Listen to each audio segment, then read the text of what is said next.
Hello guys, ഞാൻ സുനിൽ വിളിക്കുന്നിൽ.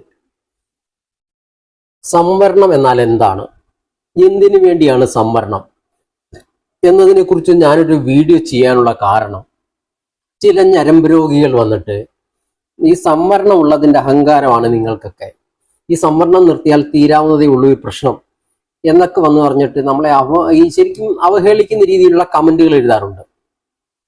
ഇത് ആരാണ് ഇങ്ങനത്തെയുള്ള കമന്റുകൾ എഴുതുന്നതെന്ന് അറിയാമല്ലോ. ഈ പണ്ട് രാത്രി ചൂട്ടുകറ്റയുമായിട്ട് സംബന്ധത്തിന് വരുന്ന ചിലരുണ്ടല്ലോ, അവരുടെയൊക്കെ പിൻഗാമികളാണ്. സ്വന്തം ഭാര്യയെ ഈ ചൂട്ടുകറ്റയുമായിട്ട് വരുന്നവന് കൂട്ടിക്കൊടുത്തിട്ട് ഇന്ന് എത്ര ഏക്കർ സ്ഥലം അല്ലെങ്കിൽ തെങ്ങിൻ തോട്ടം എന്തെങ്കിലും നെൽപ്പാടം അവൻ്റെ എഴുതി വാങ്ങാമെന്ന് പറഞ്ഞ് തിണ്ണയില് ഉറക്കൊഴിച്ചിരിക്കുന്ന ചിലവരുണ്ടല്ലോ. അങ്ങനെ പിൻഗാമികളാണ് വന്നു കിടന്ന് ഇങ്ങനെ സംവരണത്തിനെ എതിർത്തുകൊണ്ട് സംസാരിക്കുന്നത്. അല്ല വേറെ ആരുമല്ല, നമുക്കറിയാം ഇത് ആരൊക്കെയാണെന്ന്. അപ്പൊ അവരോട് പറയാനുള്ളത്, ഇവിടെ ചരിത്രപരമായി എങ്ങനെ ഈ ഒരു ജനത അടിമകളായി പോയി എന്നുള്ളതിനെ കുറിച്ച് നിനക്കൊക്കെ അറിയാഞ്ഞിട്ടൊന്നും അല്ല.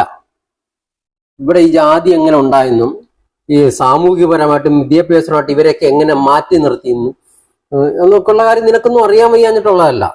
ഇങ്ങനെ നൂറ്റാണ്ടുകളായി മാറ്റി നിർത്തപ്പെട്ട ഒരു ജനതയെ, അവരെ ചരിത്രപരമായിട്ട് സാമൂഹികപരമായിട്ട് വിദ്യാഭ്യാസപരമായിട്ട് ഒക്കെ അവരെ ഉയർത്തിക്കൊണ്ട് വരുന്നതിന് വേണ്ടിയിട്ട് അംബേദ്കറിന്റെ നേതൃത്വത്തിൽ ഇവിടുത്തെ ഭരണഘടന ഉണ്ടാക്കിയപ്പോൾ ഇവരെ വീണ്ടും ഇവർക്ക് ഈ അവസ്ഥ ഉണ്ടാകാതിരിക്കാൻ വേണ്ടിയിട്ട് ഇവരെ ഉന്നതിയിലേക്ക്, ഇവരെ എല്ലാ കാര്യത്തിലും ഉൾപ്പെടുത്താൻ വേണ്ടിയിട്ട് കൊണ്ടുവന്ന ഒരു സമ്പ്രദായമാണ്, ഒരു വ്യവസ്ഥിതിയാണ് ഈ സംവരണം എന്നത്. അതല്ലാതെ കുറച്ച് പൈസ വാരി തരുന്ന ഒരു സമ്പ്രദായമല്ല. ഏത് കാര്യത്തിലാണെങ്കിലും, നിയമനിർമ്മാണ സഭയാണെങ്കിലും, പഞ്ചായത്തിലേക്കാണെങ്കിലും, ജോലിയിലേക്കാണെങ്കിലും, സ്കൂളിൽ പഠിക്കുന്നതിനാണെങ്കിലും, എന്തെങ്കിലും ഒരു ടെസ്റ്റ് നടത്തുമ്പോൾ ഈ പാർശ്വവൽക്കരിക്കപ്പെട്ട ജനങ്ങൾക്ക് അത്രയും ക്വാളിഫിക്കേഷൻ നിങ്ങൾക്ക് ഒപ്പമുള്ള ക്വാളിഫിക്കേഷൻ കാണില്ല, എങ്കിലും അവരെ കൂടി ഉൾപ്പെടുത്തണം എന്നതാണ് സംവരണം എന്നതുകൊണ്ട് അർത്ഥമാക്കിയത്. ഇവരെ കൂടി തുല്യമായി പരിഗണിച്ച് കൊണ്ടുവരിക എന്നുള്ളതാണ് ഈ ശരിക്കും സംവരണം എന്നതിന്റെ മെയിൻ ലക്ഷ്യം. അവസര സമത്വം, സാമൂഹിക ശാക്തീകരണം, സാമൂഹിക നീതി, തുല്യ പ്രാതിനിധ്യം, ഇത് ഉറപ്പാക്കാൻ വേണ്ടിയിട്ടാണ് സംവരണം എന്ന് കൊണ്ടുവന്നത്. എന്നാൽ കേരള സർക്കാർ നടപ്പാക്കുന്ന രീതി നമുക്കറിയാമല്ലോ. എങ്ങനെ സംവരണം കൊടുക്കാതിരിക്കാമെന്ന് ചിന്തിക്കുന്ന ഗവൺമെന്റാണ് നമ്മുടെ കേരളത്തിൽ ഇത്രയും കാലം ഭരിച്ചുകൊണ്ടിരുന്നത്. എങ്ങനെയൊക്കെ അത് ഒഴിവാക്കാമെന്ന് അതിന് പറ്റിയ കുറെ ഉദ്യോഗസ്ഥരും. കാരണം നിങ്ങൾക്കറിയാം, ഈ ഓരോ ഇതുണ്ടല്ലോ, SC ST വേണ്ടിയിട്ട് ഒരു കമ്മീഷനുണ്ട്, പട്ടികജാതി പട്ടികവർഗ വികസന കമ്മീഷൻ. അതുപോലെ ന്യൂനപക്ഷങ്ങൾക്കൊരു കമ്മീഷനുണ്ട്. അതുപോലെ സവർണർക്ക് മുന്നോക്ക വികസന കോർപ്പറേഷൻ എന്ന് പറഞ്ഞിട്ടൊരു കമ്മീഷനുണ്ട്. പക്ഷേ മുന്നോക്ക വികസന കോർപ്പറേഷന്റെ ചെയർമാൻ അത് ക്യാബിനറ്റ് പദവിയുള്ള ഒരാളായിരിക്കും. ഒന്നാലോചിച്ച് നോക്കിയേ, അയാൾക്ക് മന്ത്രിമാർ അതേ പദവിയുള്ളൊരു പദവിയാണത്. ബാക്കിയുള്ളതായിട്ടുള്ളതോ അതിനൊക്കെ ഇരിക്കാനൊരു ബെഞ്ചോ കസേര പോലും ഇല്ലാതായിരുന്നേ. അങ്ങനത്തെ ഉള്ളതാണ് അവരുടെ ചെയർമാന്റെ സ്ഥാനം. അപ്പൊ നിങ്ങൾ ആലോചിച്ച് നോക്കണം, എങ്ങനെയാണ് ഇവിടെ തുല്യനീതി നടപ്പാക്കുന്നത്. ഇതിനെതിരെയാണ് നമ്മൾ സംസാരിച്ചുകൊണ്ടിരിക്കുന്നത്. കാരണം പട്ടികജാതി പട്ടികവർഗ വകുപ്പ് അത് കൊണ്ടുവന്നപ്പോൾ അതിൽ 50% കൂടുതൽ ഈ പട്ടികജാതി പട്ടികവർഗത്തിൽപ്പെട്ട ഉദ്യോഗസ്ഥരായിരിക്കണമെന്നാണ് നിബന്ധന. അത് മൊത്തം തെറ്റിച്ചുകൊണ്ട് അതിൽ 95% മറ്റുള്ളവരാണ്.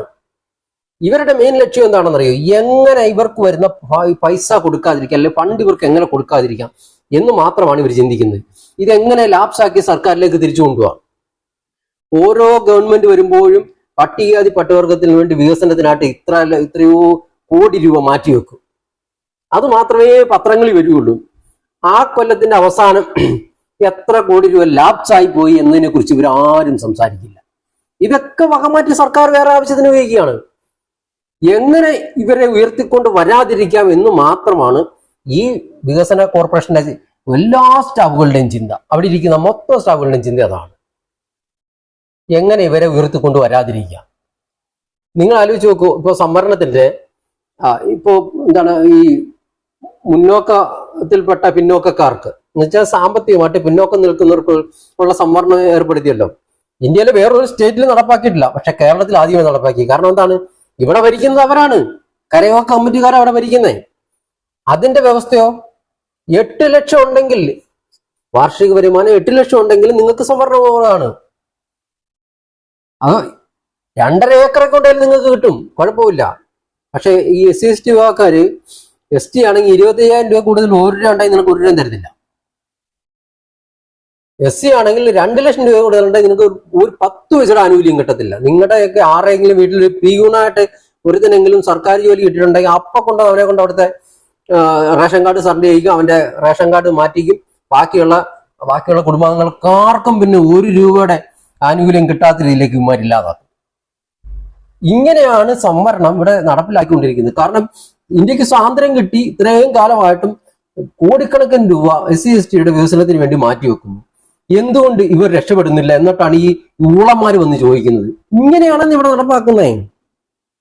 ഇവിടുത്തെ നടപ്പിലാക്കുന്ന മുഴുവൻ ഈ ഉദ്യോഗസ്ഥരെന്ന് പറയുന്ന കുറെ സവർണ ചിന്ത മനോഭാവമുള്ളവന്മാരാണ്. ഇത്രയും കാലമായിട്ട് എന്തുകൊണ്ടാണ് ഒരു ചീഫ് സെക്രട്ടറി ആയിട്ട് ഒരു പട്ടികജാതിക്കാരൻ വരാത്തത്? പട്ടികവർഗക്കാരൻ വരാത്തത് IAS ഇല്ലാഞ്ഞിട്ടൊന്നുമല്ല. ആദ്യം തൊട്ട് തന്നെ ഇവർ സ്റ്റാർട്ട് ചെയ്യും ഇങ്ങനെയുള്ളവൻ മേലോട്ട് കയറി വരാതിരിക്കാൻ. ഒരു IAS എടുത്ത് ഒരു SC/ST ഉള്ള ഒരാൾ വരികയാണെങ്കിൽ എങ്ങനെ ഇവൻ ഒരു കാലവും ചീഫ് സെക്രട്ടറി പദത്തിലേക്ക് എത്താത്ത രീതിയിലുള്ള എല്ലാ കളികളും ഇവർ താഴേന്നേ തുടങ്ങുന്നേ. 100% സർക്കാരിന്റെ എല്ലാ വകുപ്പുകളിലും നടക്കുന്ന ഇങ്ങനെയാണ്.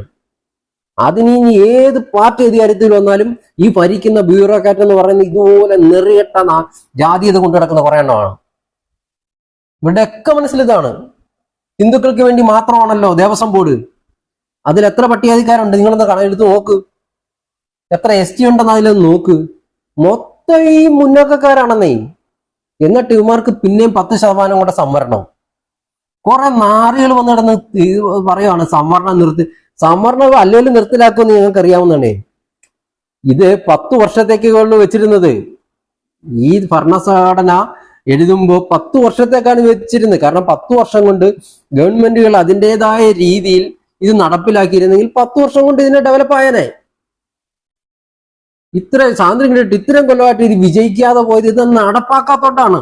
അല്ലാതെ നിന്റെയൊക്കെ അത് ഞാൻ കൂടുതൽ പറയുന്നില്ല. പറഞ്ഞാൽ നമ്മുടെ സംസ്കാരം വിട്ട് ഇവന്റെയൊക്കെ രീതിയിലേക്ക് സംസാരിക്കേണ്ടി വരും.